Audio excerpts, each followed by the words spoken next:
If I told you the damage this pony could do to you, you wouldn't believe me. Luckily, this pony does not exist in real life, but it does exist in our game Voidigo together with a bunch of other horrifying bosses, so let's check them out. Betting it all on your indie game is scary. Taking unconventional design choices, Double scary.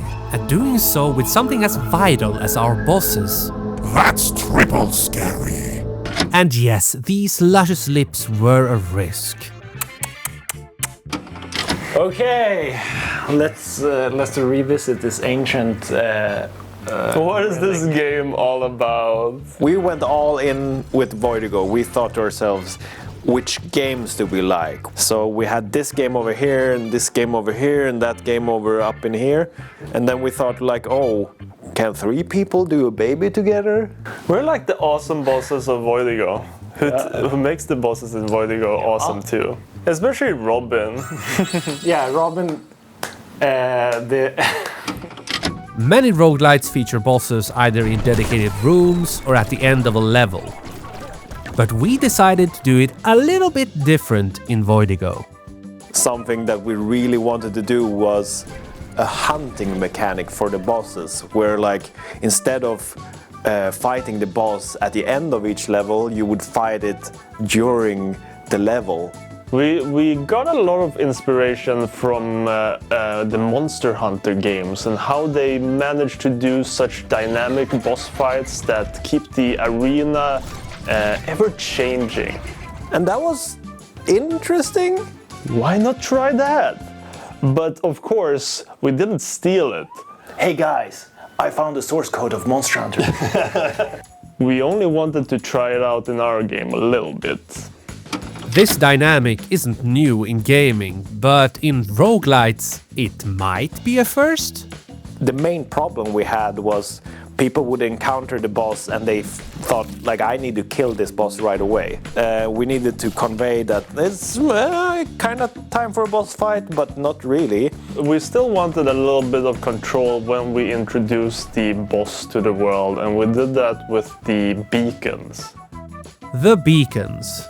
These things are placed around the world and they act like keys to each segment of the boss's health. And that way we could convey that, hey, you're supposed to explore, but you can also engage the boss a little bit, but you gotta explore the full world. Hey, he's back! So that's basically the locked health and stuff like that. And now you get to hurt the boss a little bit more. So what I'm gonna do now is just run away, because I wanna run away. And I can do that in this game.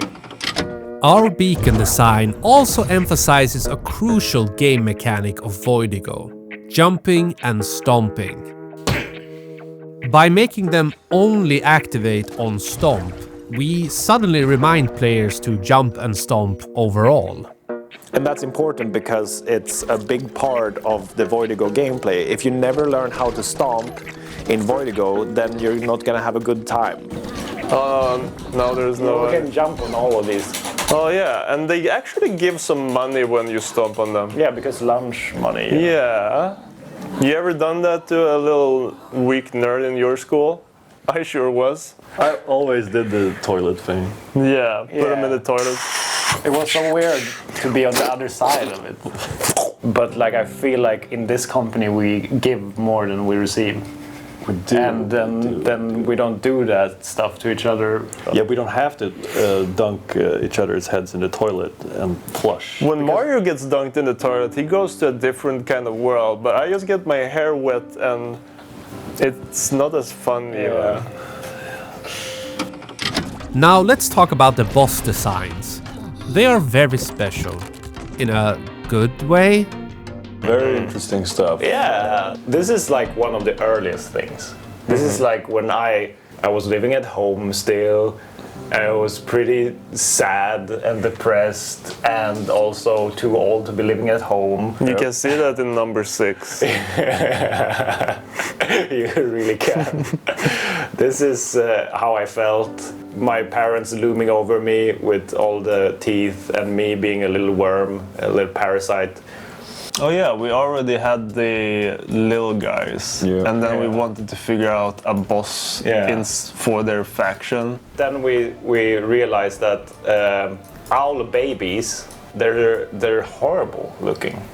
If I'm on Tinder and this chick shows up, and then we settled for this design. And this boss is kind of based on like the midsummer pole. And then we go down here and we start to actually figure out the attacks. So now we check it out. Is it like the concept? Maybe. Oh, that's beautiful. This is actually better than the concept. Yeah, that's actually better. And then in game there's all like the camera animation and the sounds and the camera shakes and all of that. When I see this, I'm like, Voidigo is beautiful. And with Voidigo being such a fast-paced game, a lot of animation would risk to go unnoticed, which is a lesson learned by the team.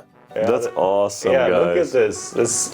When we isolate the animations, it's like beautiful. Like Voidigo should have been more slow-paced to like focus on the animations. Look at this. Sweet old man. Oh, Reality. reality check. I think Robin did a wonderful job on the audio. If a boss is a giant plant creature, then that should sound like a giant plant creature. But also, I'm not gonna call it cactus music, but the soundtrack for Equino is called cactus music in the first project file. If the boss is a skeleton, there would be a lot of xylophones. If it's a pumpkin on Halloween, it's for some reason jazz. Stuff like that. Try to find some spots where you can kind of tailor the music to what you're seeing. We are genuinely proud of our boss designs in Voidigo. It just feels right and intuitive.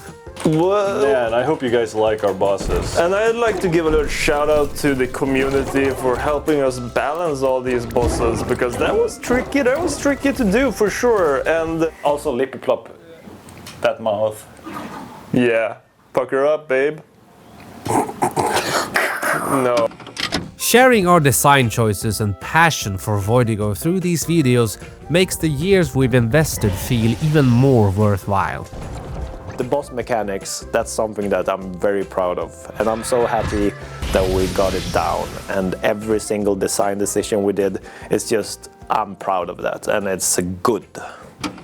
So, what are you really waiting for? You should go ahead and get Voidigo right now. It's available on Steam, and we also have another upcoming game that is just around the corner that you can wishlist right now. Who might this be?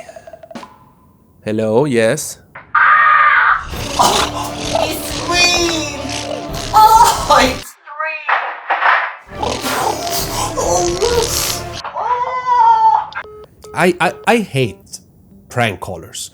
People who spend time pranking others when they are occupied, and I'm so occupied right now. I'm in fact so occupied that I will end this video right here, right now. Bye.